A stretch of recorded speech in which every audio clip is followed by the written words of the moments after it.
있습니다. 네, 여러분, 이 에베소라는 도시에는 그 아뎀이라는 여신을 섬기는 신전이 여기에 있습니다. 세계 7대 불가사의 건물 중 하나가 바로 이 아데미 신전입니다. 근데 가보았는데요, 현재 그 아데미 신전, 세계 7대 불가사의의 건물 중에 하나라고 하는 그 신전은 뭐밖에 안 남았냐면 기둥 몇 개밖에 안 남아 있어요. 기둥 몇 개밖에 안 남아 있습니다. 근데 이 아데미 신전 주위로 마술하는 사람들, 그 다음에 주문을 통해서 마법을 하는 사람들, 또 마술과 마법, 주문 이런 것들을 통해서 귀신을 쫓아내는 사람들, 또 아무튼 초자연적이고 불가사의한 것들, 이런 것들을 신앙하는 귀신 신앙이 아주 성행하고 있었대요. 그 에베소에. 우리나라도 어느 지역에 가면은 점쟁이들이 되게 많이 모여 있죠. 아무래도 제가 살고 있는 지역도 많이 있는 것 같아요. 제가 지금 살고 있는 그 집 주위에도 많이 있는 것 같아요. 우리나라도 어느 지역은 아무튼 어떻다 해가지고 이 무당들, 점쟁이들 이런 사람들이 그리 막 모여들잖아요. 꾸역꾸역 모여들고 또 거기서 막 구술하고 그렇잖아요. 그런 것처럼 이 에베소라는 도시가 이 귀신 신앙이 아주 쩔어 있었어요. 그래서 여러분, 우리가 지난번에 고린도에서 사도 바울이 복음을 전할 때에 우리가 그것을 배웠잖아요. 고린도인이 되었다. 그 사람이 고린도인이 되었다. 그러면 그 사람이 어떤 사람이 되었다고요? 기억하시나 모르겠네. 그 사람이 고린도인이 되었다 하면 그 사람이 어떤 사람이 되었다는 거예요? 대명사처럼 그렇게 쓰였다고 그랬잖아요. 이 말이 뭐냐면 이 고린도가 성적으로 타락한 도시였다는 거예요. 그래서 고린도인이 되었다. 저 사람이 고린도인이 되었다. 그러면은 저 사람은 성적으로 타락한 사람이 되었다. 그런 의미라고 그랬잖아요. 그런 것처럼 에베소의 글 하면은 뭘 의미했느냐? 주술서. 에베소의 글 하면은 이 마술과 마법과 이 주술, 주문과 관련된 그 책들을 에베소의 글, 이렇게 대명사처럼 이야기를 했대요. 그만큼 에베소는 주술과 마법의 대명사로 통했다는 거예요. 여러분, 우리는 나중에 사도 바울이 에베소 교회를 향하여서 서신서를 쓰게 되는데 그 서신서가 바로 에베소서예요. 에베소서.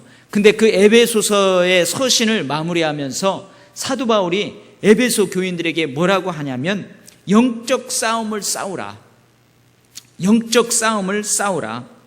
거짓되고 불건전한 마술과 마법은 사단적인 것들이다. 그 배후에는 악한 영들이 있다. 에베소의 타락하고 비도덕적인 행동들, 그 뒤에는 어둠의 세상 주관자들, 하늘에 있는 악한 영들이 배후에 있다.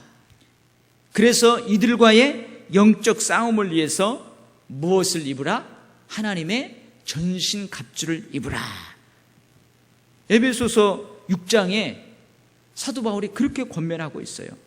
이런 권면을 통해서 우리는 에베소의 영적 상태가 어떠했는지 우리가 알 수 있습니다.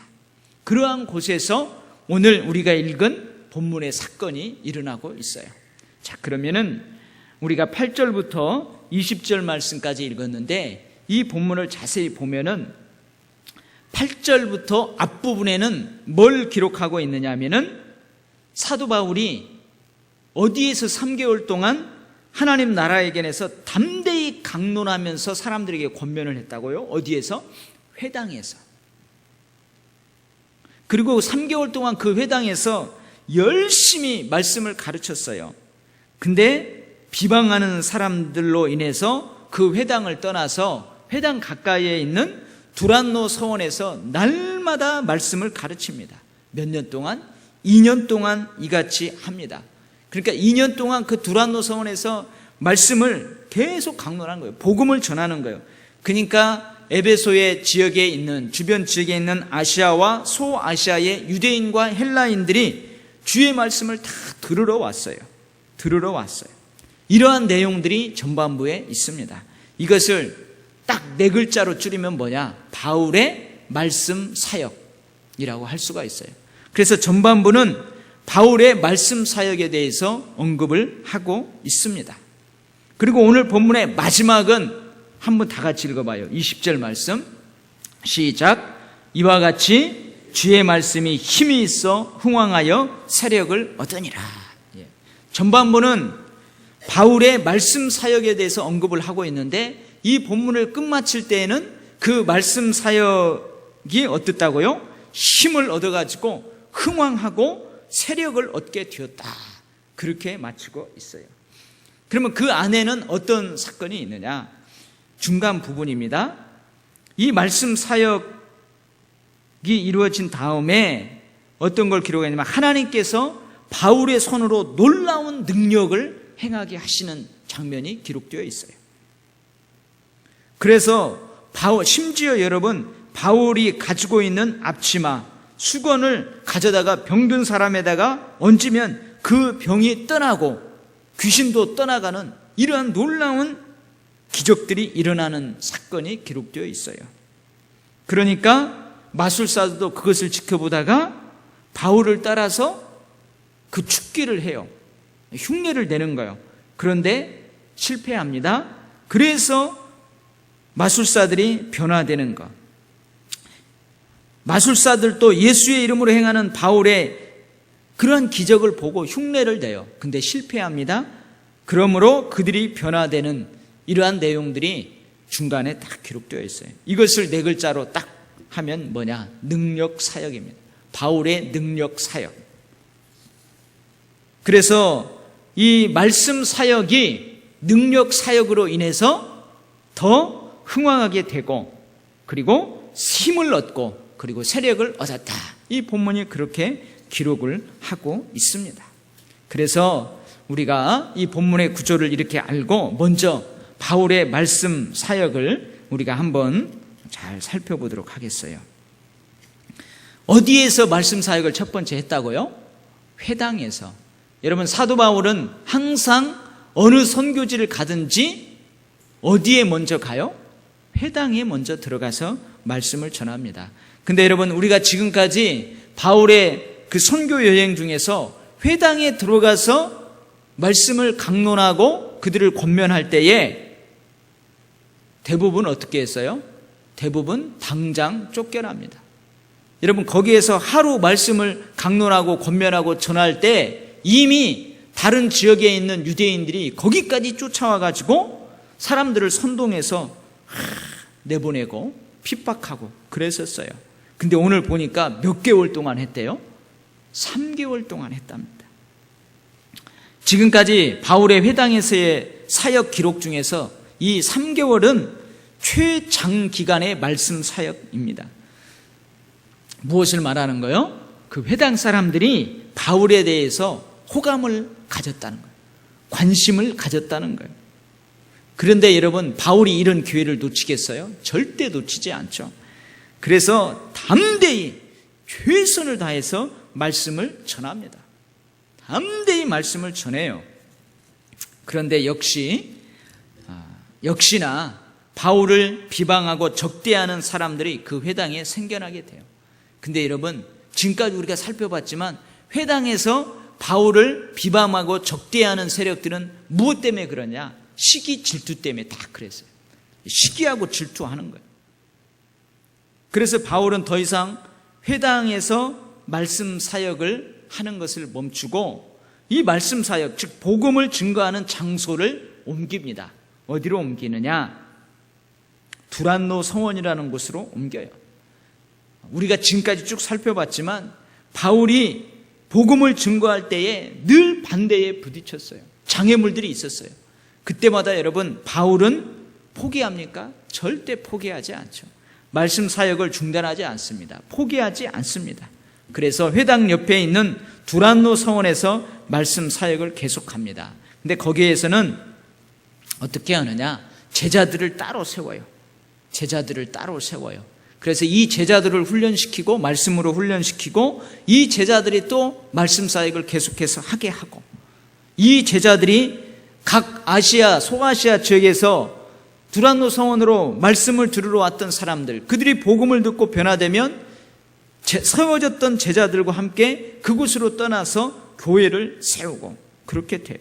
그래서 아마 이 제자들을 따로 세운 사람들은 누구냐? 회당에서 3개월 동안 회당에서 담대히 말씀을 증거할 때에, 그때에 이 복음을 받아들이고 예수의 제자가 되겠다 한 그 제자들을 따로 세워서 더 깊이 있는 말씀을 가르치는 거예요. 그래서 이 제자들로 구분해서 새로운 공동체를 만들어요. 그리고 이들과 함께 말씀 사역에 전심전력합니다. 몇 년 동안? 2년 동안. 여러분, 아마 저하고 함께 2년 동안 일정 기간 훈련을 한다. 그러면 아마 많이들 떨어져 나갈 거예요.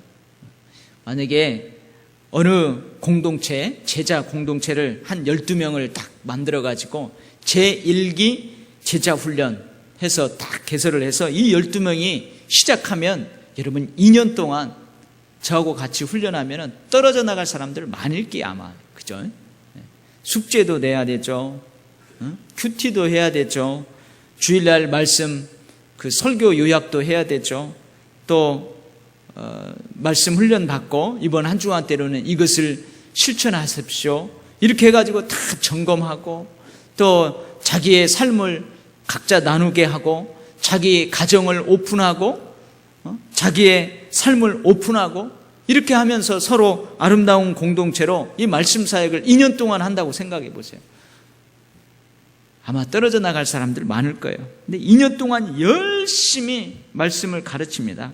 그래서 이 말씀이 에베소에 뿐만이 아니고 에베소 주변에 있는 그 아시아와 소아시아 지역으로 막 퍼져나가서 교회가 세워져요. 그 교회들이 골로새, 라오디아, 서머나, 버가모, 두아디라, 사데, 빌라델비아, 이러한 교회들이 세워지게 되는 거예요. 여러분, 사도 바울의 이 2년 동안의 말씀 사역이 어떠했는지 알 수 있는 그 구절이 있어요. 그게 뭐냐면 사도 바울이 이제 3차 여행을 마칩니다. 마치고 저 드로아에서 에베소스를 거치지 않고 드로아에서 바로 에베소 밑에 있는 밀레도라는 그 항구 도시로 배를 타고 와요. 근데 에베소가 궁금한 거야. 에베소 교회가 궁금한 거야. 그래서 밀레도에서 에베소에 세워진 그 장로님들을 불러요. 장로들을 와라.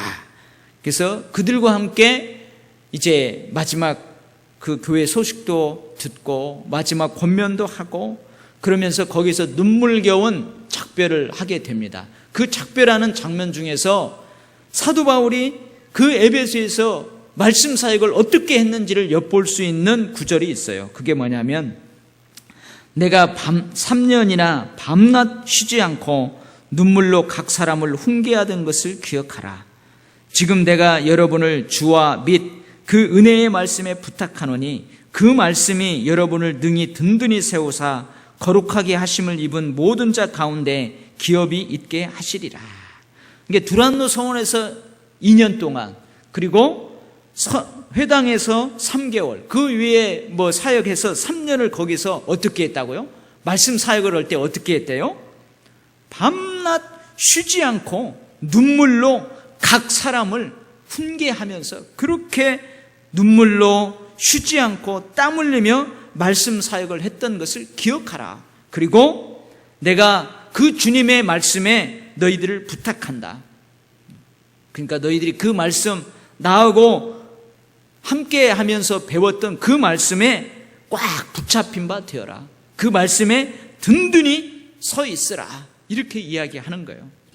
그러니까 여러분, 얼마나 사도 바울이 이 말씀 사역에 생명을 걸었는지, 각 사람을 말씀의 기초 위에 우뚝 세우고 말씀의 능력 안에서 살아갈 수 있도록 얼마나 눈물로 그렇게 말씀 사역을 했는지 이 말씀이 그렇게 보여주고 있습니다.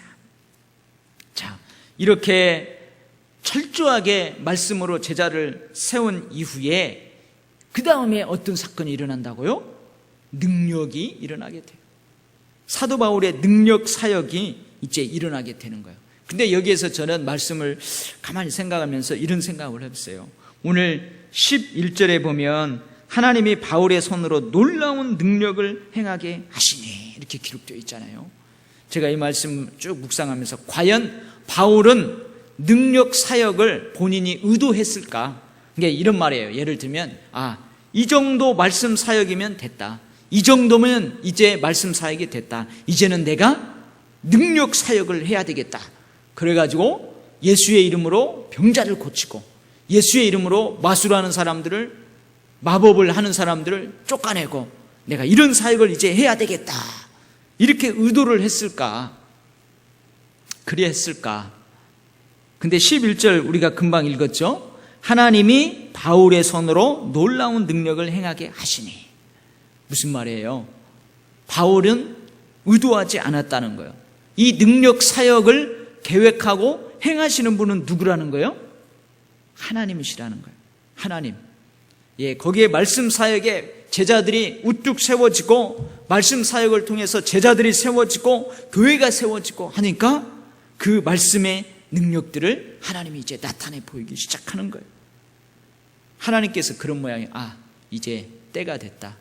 이들이 말씀에 사로잡혀 있다면 이제 그 말씀이 머리에만 있는 게 아니고 삶에서 실제로 놀라운 능력을 일으킨다는 사실을 보여줘야 되겠다. 하나님이 작정하신 것 같아요.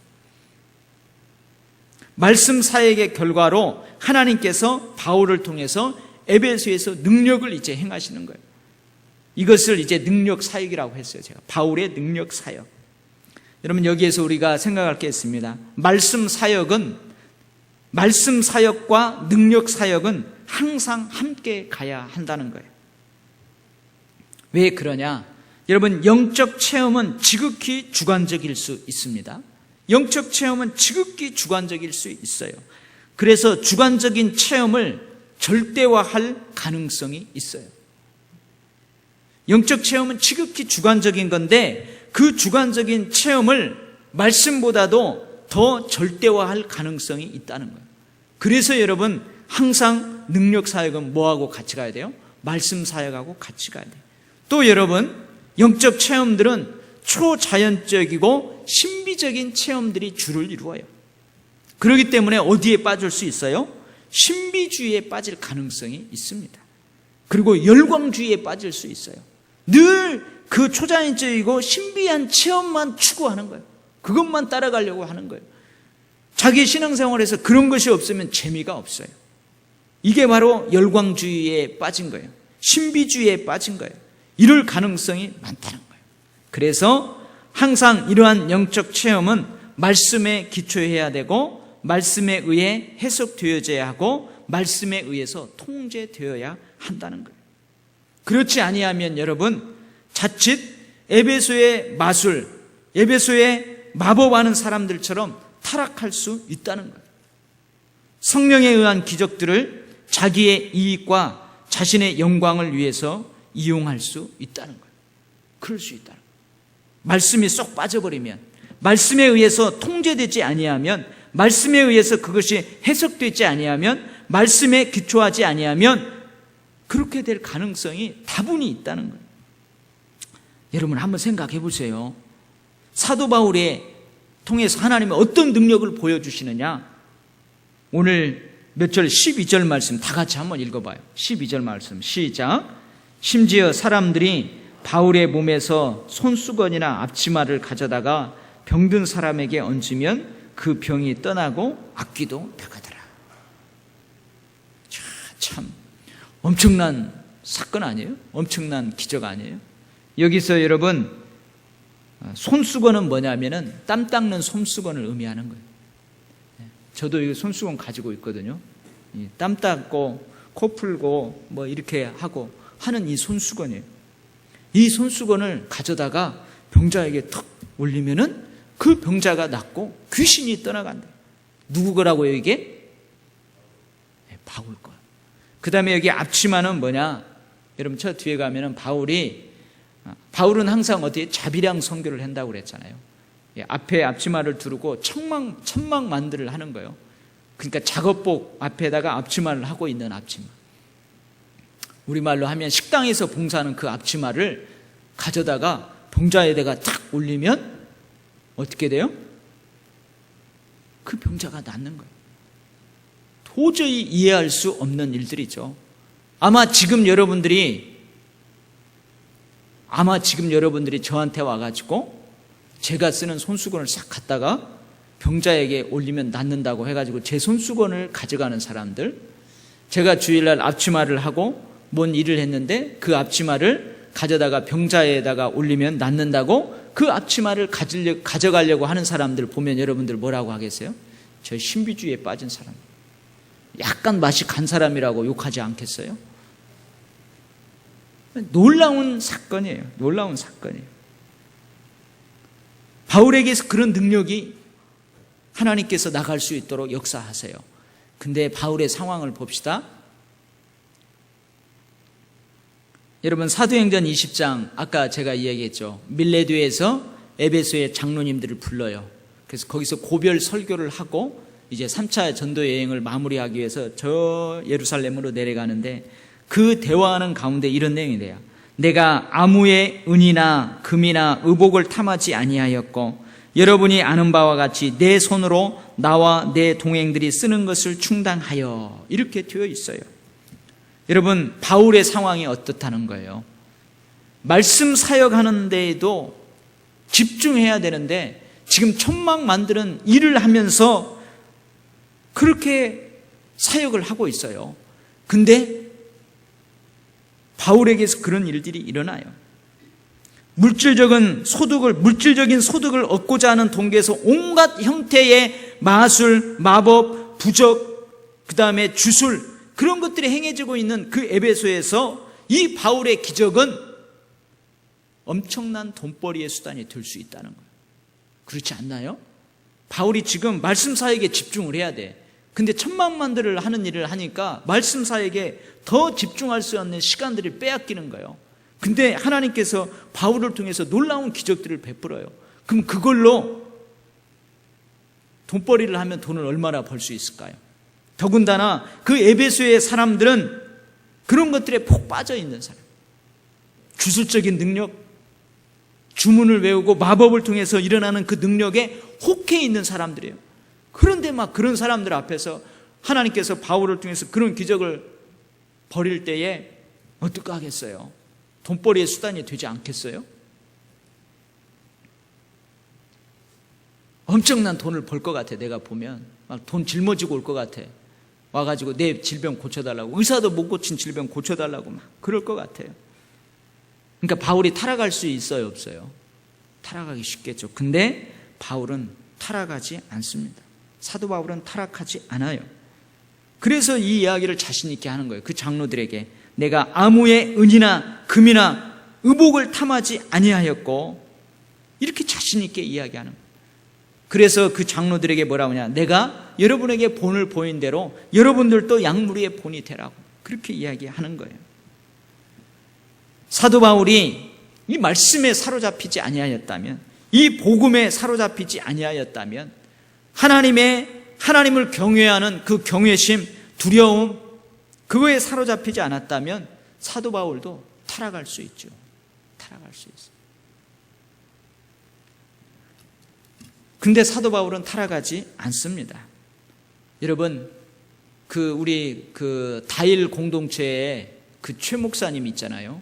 그 588 청량리, 몸을 파는 창기와 같은 그런 몸을 파는 그 여인들, 그 안에서 사역을 했던 그 목사님 우리 신학교 다닐 때 와서 간증을 하대요. 간증을 하는데요, 한 번은 그 588 그 사창가가 쫙 들어서 있는 그곳에 특명이 떨어졌습니다. 특명이. 그 목사님 표현을 하면 어떤 표현이냐면은, 최일도 목사를 잡아먹는 에게는 저희 동남아 여행을 보내주겠다, 이런 특명이 떨어졌대요. 무슨 말이에요? 그 최일도 목사님을 성적으로 유혹해서 잠자리에 한번 하는 그 여자에게 동남아 여행을 공짜로 보내주겠다, 이 특명이 떨어졌대요. 근데 여러분, 만약에 그 목사님이 거기에서 그 무리들처럼 그렇게 완전히 빠져버렸다면 지금 그 목사님이 그 사역을 못할 거예요. 근데 목사님 많이 뚫 맞았답니다. 그 포주들이 와가지고 목에다 칼을 대기도 하고 그랬대요. 그래가지고 못 잡아먹었답니다. 저 놈은 못 잡아먹는다. 그래가지고 동남아 여행 간 사람이 하나도 없었다고 그 얘기를 아주 재미있게 간증을 하더라고요. 그래서 저도 이제 그 다일 공동체에서 사역하는 목사님을 아시는 분이 있어가지고 한번 바퍼즈로 거기에 한번 갔었어요. 그랬더니 이제 신학교 때 황 전사님, 제가 한번 사창가 구경 한번 시켜줄까요? 그래서 좋다고 한번 가자고. 그래서 그 전사님이 딱 갔어요. 쫙 들어가는데 무섭더구만요. 저는 예전에 고등학교 때 한번 거기가 그런 줄 모르고 갔어요. 왜냐하면 저희 할머님이, 제가 그 고모집에서 살았는데 거기가 지름길이에요. 근데 할머니도 모르고 나도 모르는데 할머니가 용아 저쪽에 가야 되는데 이리 가자 해가지고 뭣도 모르고 막 가는데 그 소굴로 들어간 거예요. 가지고 학생 딱 부르는데 제가 할머니 팔짱을 딱 끼웠죠. 그랬더니 그냥 안 부르더라고요. 근데 거기를 제가 들어가 봤어요. 그랬더니 갔더니 벌써 오빠 이렇게 부르는 거예요. 오빠 그냥 부르는 거죠. 근데 그 전사님이 이제 안면이 있으니까 언니 왜 그래? 여기 전도사님이야. 이렇게 하면서 쫙 가더라고요. 근데 만약에 여러분 사도 바울도 그 에베소에 만연해 있는 그 문화에 폭 빠져버려서 하나님이 자기를 통해서 행하는 그 능력을 여러분 그 자기의 영광을 드러내고 자기의 이익을 추구하는데 그렇게 해버렸다면 에베소에서는 이 말씀이 힘을 얻어서 흥왕하여 세력을 얻지 못했을 거예요. 사도 바울은 그러지 않았다는 거예요. 자, 그러면은 왜 하나님께서는 바울의 손으로 놀라운 이러한 능력들을 행하게 하셨을까? 왜 그랬을까? 여러분, 에베소가 어떤 도시라는 것을 한번 생각해 보면 왜 하나님께서 말씀 사역에 뒤따르는 능력 사역을 일으키셨는지를 이해할 수 있습니다. 여러분, 지금 사도 바울이 복음 사역을 하고 있는 그 지역은 어떤 지역이에요? 미신과 주술이 범람하는 도시예요. 그러니까 예를 들면 사도 바울이 지금 무당들이 득실득실대는 그곳에서 여러분 사역을 하고 있다고 생각을 해보세요. 무당들이 구술하고 막 부적을 쓰고 마법, 마술, 배후에 있는 사탄의 힘을 얻어서 그런 걸 통해서 막 하고 있는 그 가운데에서 사역을 하고 있어요. 이러한 바울의 선교지의 특별한 상황에서 하나님께서는 특별한 기적을 행하게 하시는 것입니다. 말씀 사역으로 굳게 세워진 제자들에게 능력 사역을 통해서 사탄적이고 마귀적인 마술과 마법, 주술을 통한 그 현상들을 파하게 만드는 거예요. 파하게 만드는 거예요. 마치 여러분 갈멜 산상에서 엘리야가 어떻게 합니까? 그 당시 바알과 아세라를 섬기는 그 우상 지기들을 통해서 막 그 바알의 신앙이 점점 번져가는 거예요. 이세벨 여왕을 통해서 번져가는 거예요. 엘리야는 어떻게 해요? 이것을 보다 못해서 갈멜산 꼭대기로 올라오라 그러잖아요. 올라와라. 그래서 진짜 너희들이 섬기는 바알이 참말로 신인가? 내가 섬기는 여호와가 참 신인가? 한번 보여주자 그러잖아요. 그때 하나님께서 어떻게 해요? 불로써 응답하는 기적을 통해서 여호와가 참 하나님이신 것을 보여줘요. 막 통쾌하잖아요. 여러분 통쾌하죠. 엘리야가 막 불로써 응답하는 할 때에 통쾌합니다. 그걸 보여주는 거예요. 하나님이 이와 같은 사역을, 능력 사역을 통해서 그 에베소에 보여주고 있는 거예요. 하나님께서는 바울을 통한 능력 사역을 통해서 자신을 증거하실 뿐만이 아닙니다. 그뿐만이 아니고 자기를 증거하십니다. 근데 그것만이 아니에요. 하나님은 또 뭘 통해서 자기 자신을 증거하느냐? 마술사들의 실패를 통해서 하나님 자신을 증거합니다. 오늘 13절에서부터 16절 말씀이에요. 여러분, 사도 바울이 그렇게 하니까 이 마술사들의 눈이 뿅 가버렸어요. 눈이 뿅 가버렸어요. 그러니까 어떻게 해요? 예수의 이름을 의지해서 자기들도 그런 능력을 행해 보려고 하는 거예요. 바울이 전하는 예수를 의지하여 그 일을 해보려고 하는 거예요. 그래서 뭐라고 그래요? 그런 일을 해보려고 하는데 실제로 그 일을 행한 사람을 여기에 기록하고 있어요. 누구냐? 14절에 보면 유대의 한 제사장 스게와의 7 아들이 이 일을 행하는 거예요. 13절에 보면은 돌아다니며 마술하는 어떤 유대인들이 있었어요.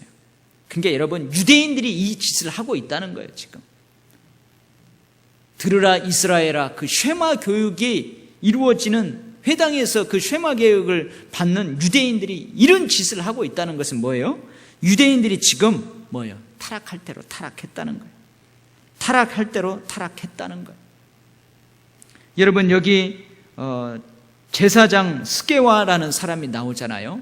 근데 많은 성경학자들이 이 사람이 진짜로 제사장이었을까?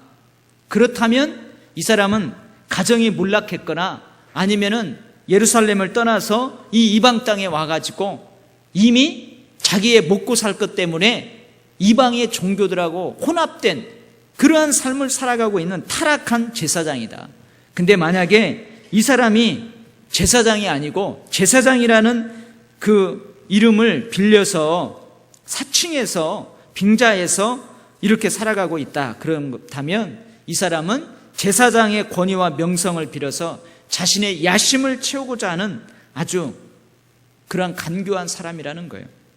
사도행전 8장에서 나오는 그 시므온이 안수하니까, 사도들이 안수하니까 막 귀신이 떠나고 병자가 일으키니까 돈을 주고 그 안수의 능력을 살려고 했던 그런 사람과 동일한 사람이라는 거예요.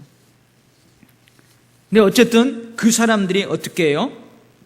예수의 이름으로, 바울이 전파하는 예수의 이름으로 내가 명하노니 귀신아 떠나가라 그러는 거예요. 근데 여러분, 안 나가요. 실패했어요. 근데 여기에서 바울이 전하는 예수를 의지하여 내가 이렇게 하노니, 그 사람은 바울을 인정하지도 않아요. 예수님을 믿지도 않아요. 그런데 그렇게 한다는 거예요. 왜 그러냐? 고대 세계에서 악령을 쫓아내기 위한 주문을 외울 때에요, 그 주술적인 이름들을 사용했다는 거예요. 이게 능력 있는 이름들을 사용했다는 거예요. 근데 가만히 보니까 사도 바울이 예수의 이름으로 막 그렇게 하니까, 아, 예수의 이름에 능력이 있나 보다. 그래서 주술적인 의미에서 그 이름을 쓰는 거예요. 근데 여러분, 실제로 그 파리의 그 박물관에 그 마술 문서가 거기에 있답니다. 거기에 있는데요, 거기에 보면은 실제로 그 마술사들이 예수의 이름을 사용한 그 실례가 거기에 기록이 되어 있대요. 내가 히브리인들의 하나님 예수의 이름으로 내게 엄히 명하노니, 이러한 내용들이 그 마술 문서에 실제로 있다고 합니다. 그래서 여러분, 이 바울이 예수의 이름으로 기적과 능력을 행하는 것을 목격하고 이 유대인 주술사들도 바울의 행동을 모방해서 예수의 이름으로 그들의 주술에 사용하려고 하는 거예요. 예수의 이름을. 그런데 어떻게 해요? 실패합니다. 오늘 보면은요, 16절 말씀에 15절, 악귀가 대답하여 이르되 내가 예수도 안돼요. 내가 예수도 알고 바울도 알거니와 너희는 누구냐 하면서 그들에게 뛰어 올라가지고 그들을 눌러버려요. 그러니까 이 사람들이 막 몸이 상하고 그래서 벗은 몸으로 막 도망하는 그런 일이 일어납니다. 여러분, 귀신들은 누구를 안다고요? 예수님을 알아요. 여러분, 공생애를 기록하고 있는 복음서에서 보면 귀신들이 먼저 예수님을 알아요. 아이고, 예수님 우리를 멸하러 오셨습니까? 벌써 알아요. 예수님을 알아요. 그리고 이 귀신들이 누구도 안다고요? 사도 바울도 알아요. 사도 바울도 알아요. 예수의 사도이고 믿음과 능력의 사람이 바로 이 사도라, 바울이라는 사실도 알아요.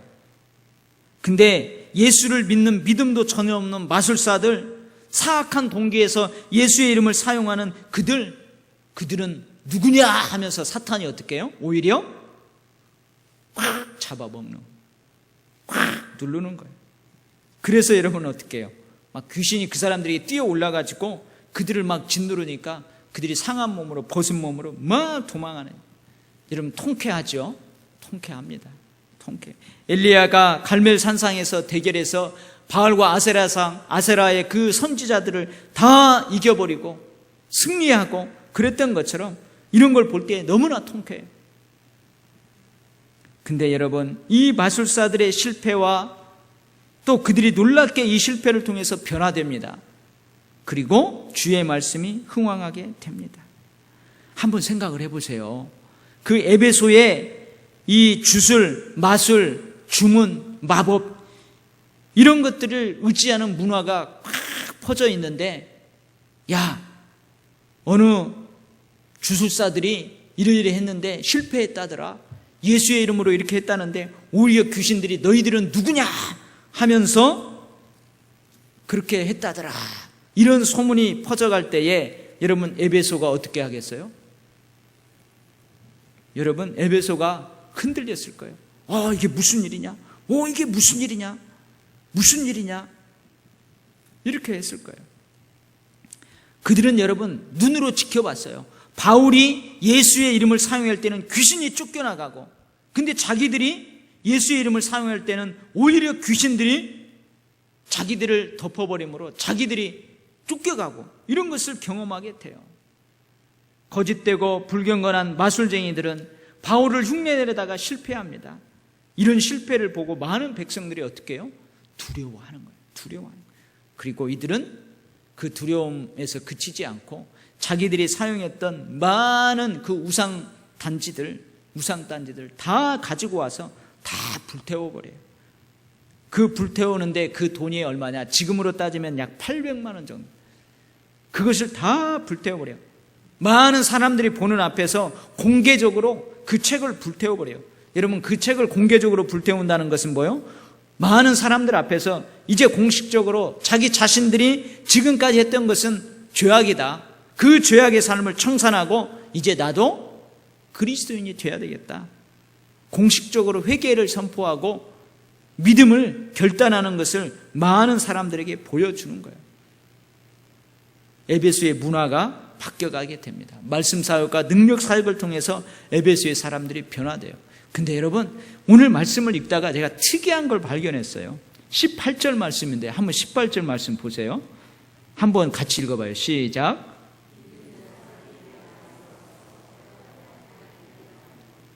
특이하죠. 믿는 사람들이, 믿음의 사람들이 많이 와서 자복하고 행한 일을 알리며, 이렇게 되어 있어요. 또 마술을 행하던 많은 사람들이 그 책을 가지고 와서, 마술을 행하는 많은 사람들 뿐만이 아니고 믿는 사람들도 어떻게 했대요? 그 사건을 바라보면서 믿는 사람들도 많이 와서 자복하고 그 행한 일들을 고백하고 그랬대요. 특이한 본문입니다.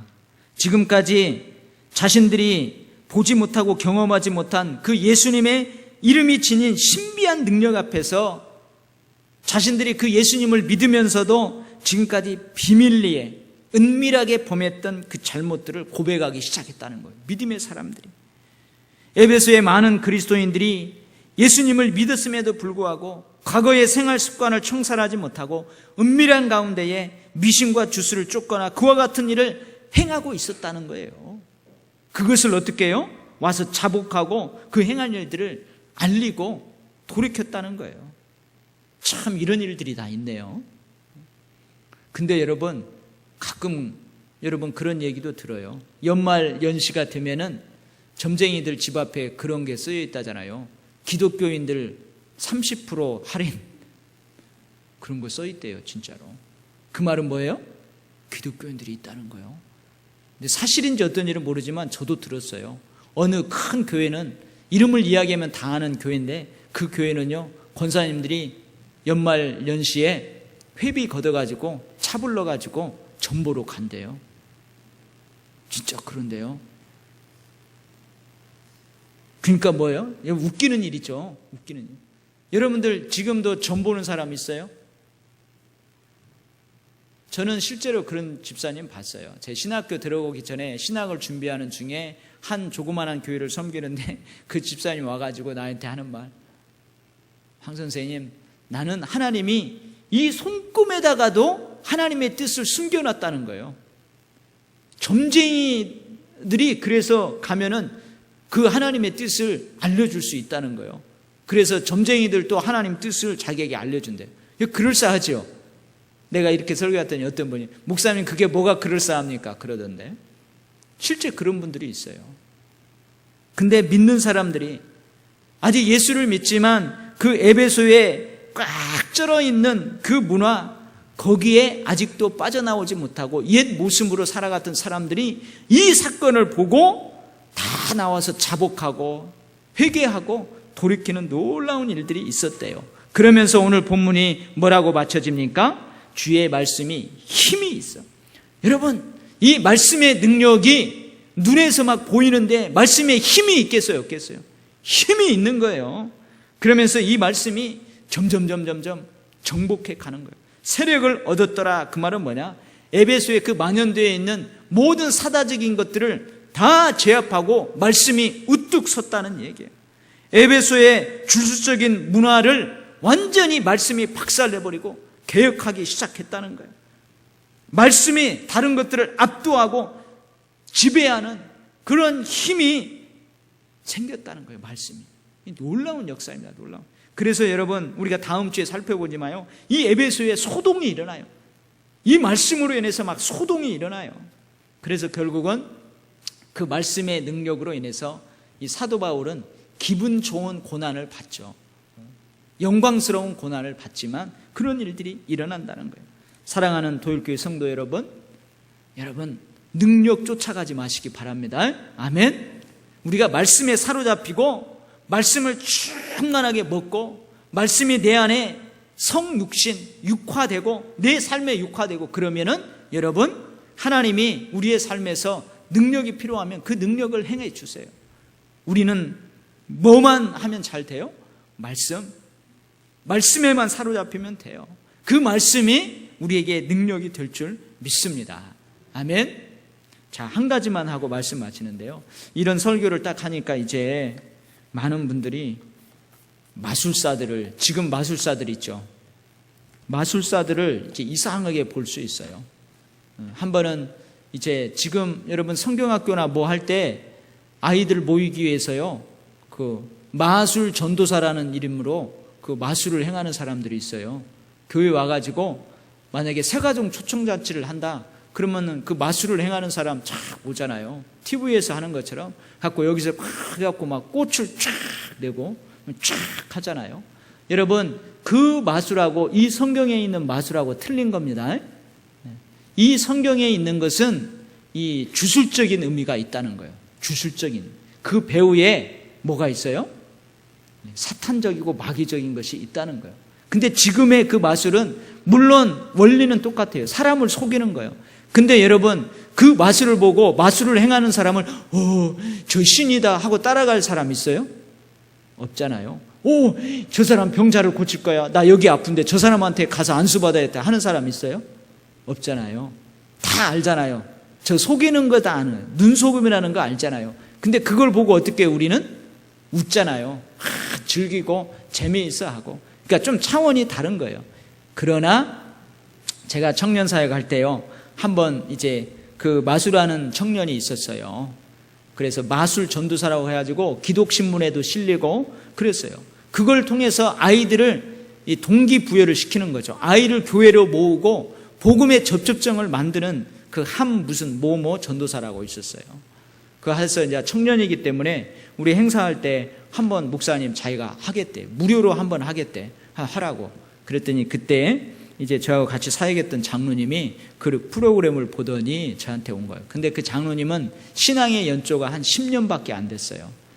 근데 아주 열심을 해갖고 장로님이 빨리 됐는데 나와서 그런 거예요. 목사님, 아니 에베소에 보면은 마술하는 사람들 다 사도 바울이 다 그렇게 하고 했는데, 아니 교회에서 이렇게 마술하는 사람을 이렇게 해가지고 말이야, 이 복음, 더군다나 복음을 전하는 그런 데서 이렇게 하면 어떻게 됩니까? 그러시더라고요.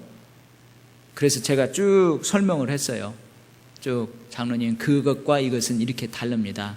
근데 장로님이 그렇게 말씀하시니까 그냥 안 하겠다고. 그래서 이제 안 하게 되었는데요. 그래도 저도 그 장로님하고 같은 생각이에요. 가능하면 그런 건 안 하는 게 좋겠다. 왜냐하면은 원리는 똑같거든요. 사람 속이는 거거든요. 그렇지만 우리가 그 속임을 통해서 막 그 사람을 신격화하고 그 사람을 막 추종하고 그러지는 않지만 별로 그렇게 바람직한 건 아니다. 그래서 가능하면 안 세우는 게 좋겠다 해가지고 그렇게 안 세웠어요. 그러니까 여러분들 오늘 말씀 이렇게 들었다고 또 이렇게 마술 전도사로 했고 복음 전하는 사람들이 있어요. 그 사람들 막 보면은 예수의 이름으로 물러가라 이렇게 하거나 좀 이상한 생각으로 보면 안 돼요. 그 사람들도 말씀에 사로잡혀서 어떻게 하면 말씀을 전할까, 문화적으로 어떻게 접근할까 그런 거니까 긍정적으로 보면 돼요. 근데 그 사람들이 그것을 주술적으로 사단적으로 그것을 사용한다면은 그 분별을 해서 그런 사람들을 세우면 안 되겠죠. 그러니까 여러분들 오늘 말씀을 통해서 꼭 기억하시기 바랍니다. 말씀 사역과 능력 사역은 함께 가야 된다. 이것을 꼭 기억하시고 여러분들 그렇게 너무나 신비주의에 빠지거나 너무 열광주의에 빠지지 말고 어찌하든지 말씀이 우선이다는 그런 마음으로 신앙생활 하시면은 건전하게 어디에 유혹받지 않고 신앙생활 잘 하실 수 있을 줄 믿습니다. 기도하겠습니다. 하나님 아버지, 지금 우리에게도 복음 확장을 위해서 하나님이 능력을 보여주시면은 하나님은 능력을 보여주실 수 있습니다. 그러나 지금 우리의 상황은 그 능력이 아니어도 얼마든지 복음을 접할 수 있고 말씀을 받아들일 수 있고 그러하기에 하나님이 지금 우리가 이렇게 신앙생활 하게 하시는 줄 믿습니다. 하나님, 흔들리지 않게 하시고 유혹받지 않게 하시고 너무나 신비주의에 너무나 열광주의에 빠짐으로 인하여서 말씀보다도 그러한 경험들을 우선하지 않고 그래 할 수 있도록 우리가 잘 균형 잡힌 신앙생활을 해 나아갈 수 있게 하여 주시옵소서. 예수님의 이름으로 기도하옵나이다. 아멘. 몇 가지 이제 내일이